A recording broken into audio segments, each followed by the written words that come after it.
ایک गांव में एक साहिब की अपनी बीवी के साथ कुछ अनबन सी हो गई। अभी झगड़ा खत्म नहीं हुआ था कि इसी असना में उनका मेहमान आ गया। खावंद ने उसे अपनी बैठक में बिठा दिया और बीवी से कहा कि फलां रिश्तेदार मेहमान आया है, उसके लिए खाना बना लो। वो गुस्से में थी, कहने लगी तुम्हारे लिए खाना है ना तुम्हारे मेहमान के लिए। वो बड़ा परेशान हुआ कि लड़ाई तो हमारी अपनी है, अगर रिश्तेदार को पता चल गया तो खामखा की बात होगी और ख्वारी अलग से होगी। लिहाजा खामोशी से आकर मेहमान के पास चुपचाप बैठ गया। इतने में उसे ख्याल आ गया कि चलो बीवी अगर रोटी नहीं पकाती तो सामने वाले हमारे हमसाए बहुत ही अच्छे लोग हैं, खानदान वाली बात है, मैं उन्हें एक मेहमान का खाना पकाने के लिए कह देता हूँ। चुनाचे वो उनके पास गया और कहने लगा कि मेरी बीवी की तबीयत आज कुछ खराब है, लिहाजा आप हमारे मेहमान के लिए खाने का इंतजाम कर दीजिएगा।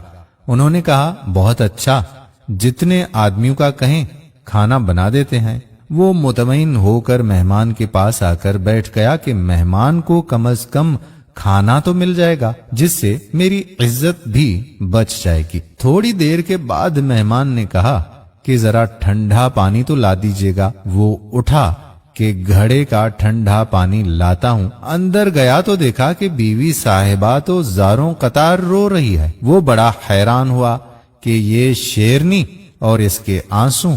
कहने लगा क्या बात है?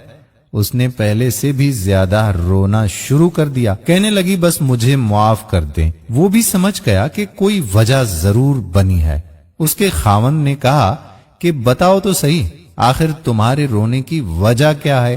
तुम ऐसे क्यों रो रही हो? बीवी ने कहा कि पहले मुझे माफ कर दें, फिर मैं आपको अपनी बात सुनाऊंगी। खैर, उसने कह दिया कि जो लड़ाई झगड़ा हुआ है मैंने वो दिल से निकाल दिया है और तुम्हें माफ कर दिया है।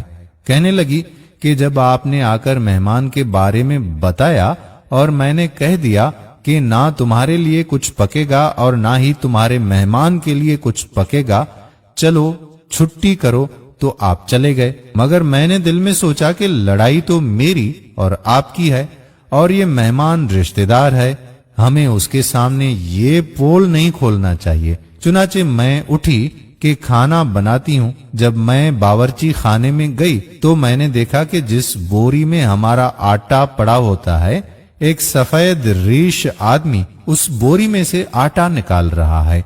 मैं ये मंजर देखकर सहम सी गई। वो मुझे कहने लगा कि ऐ खातून परेशान ना हो, ये तुम्हारे मेहमान का हिस्सा था जो तुम्हारे आटे में शामिल था। अब चूंकि ये हमसाये के घर में पकना है, इसीलिए वही आटा लेने के लिए मैं यहाँ आया हूँ। दोस्तों, इस वाक़े से साबित होता है कि मेहमान बाद में आता है, जबकि अल्लाह ताला उसका रिज्क पहले भेज देता है। ये वाक़या किताब खुतबात फकीर से माखूज किया गया। अल्लाह ताला हमें सिराते मुस्तकीम पर चलने की तौफीक अता फरमाए। दोस्तों, अगर आपके घर में भी मेहमान आ जाते हैं तो उनसे अच्छा बर्ताव करें, क्योंकि मेहमान हमारे लिए रहमत नजीर होते हैं। अल्लाह ताला हमें सिराते मुस्तकीम पर चलने की तौफीक अता फरमाए। आमीन या रब्बल आलमीन। दोस्तों, वीडियो अगर पसंद आई हो तो अपने दोस्तों अहबाब को जरूर भेज दीजिएगा। आने वाली वीडियो तक आपका अपना मेजबान कादिर बख्श कल्होड़ो आपसे इजाजत चाहता है। अल्लाह निगहबान।